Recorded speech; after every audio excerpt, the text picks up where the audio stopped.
probability sampling. The probability sampling is a statistical sampling technique where each member of a population has a known, non-zero chance of being selected for a sample. The probability sampling has 4 types, including simple random sampling, systematic sampling, stratified random sampling, and cluster sampling. Simple random sampling. Each member of the population has an equal chance of being selected. For example, we have a population of 100 individuals, all of whom wants to win a lottery. Each of the individual has an equal chance of being selected. Systematic sampling is a probability sampling where researchers select members of the population at a certain interval. To ensure that there is no bias in this process, we will use a formula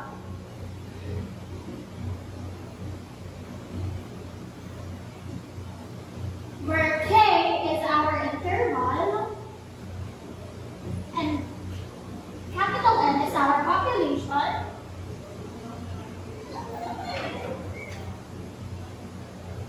and this one is our sample. For example, we have 500 population and those people we have 50 samples. So we'll just divide it and this will be our regular interval. So our 50 sample will count from 1 to 50 and every 10% will be our answer. That's all we do.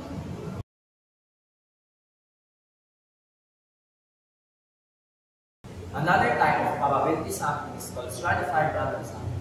Now, in stratified random sampling, it is a method of sampling where in the population, or called a stratum, which can be partitioned in a subpopulation called a stratum. To show you the example, we have here a chessboard. As you can see, this is the population or the stratum.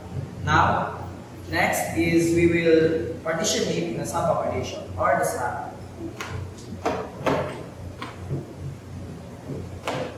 After we have the strata, we will now conduct a random selection process. In this random selection process, every individual in strata have the equal chance to be selected.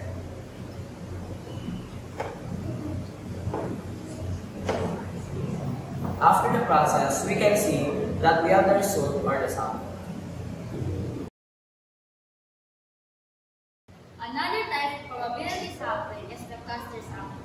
But what is cluster sampling? Cluster sampling is a statistical method used when a population is divided into naturally occurring groups called clusters. Instead of sampling individuals in an entire population, we can randomly select entire clusters and study the members within those selected clusters. For example, the school district wants to study the reading habits of high school students. The district consists of 20 schools. They randomly select 5 schools. Researchers can either survey all the students from those schools or randomly select a sample from each. Non-probability sampling. Non-probability sampling involves selecting a sample where not every members of the population has a non-zero chance of being selected. Also, non-probability sampling is relying on selecting participants based on ease of access or availability rather than random selection. And additionally, non-probability sampling has 4 types, which is convenience sampling, quota sampling, snowball sampling, and lastly, the voluntary sampling. That's it.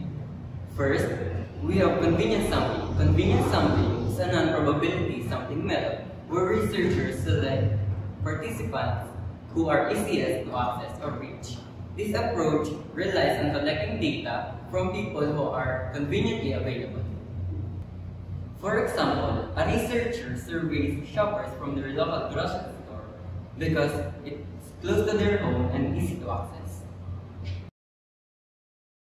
Quota sampling is a non-probability sampling method where the population is divided into groups, like by age, gender, or income, and a fixed number of subjects is chosen from each group. It doesn't use random selection, so it may have bias. Example, suppose you are doing a survey on 80 students' study habits. 1. 40 boys and 40 girls. You go around and select any 40 boys and 40 girls. You can find even if it's not a random. That is called a sampling.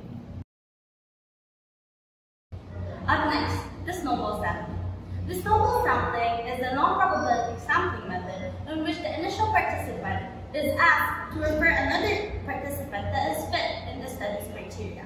Like a snowball rolling down a hill, this method gradually expands the sample size as it refers one person to another. So for example, let's say you are studying about heterochromia. So you have one participant that has heterochromia. So in order to get another sample or another participant, this participant is going to be asked to refer to another participant with also heterochromia. So in this way, it's like a snowball that is rolling downhill and gradually growing in size, because as it refers one person to another, you will get another person and another as it cycles along.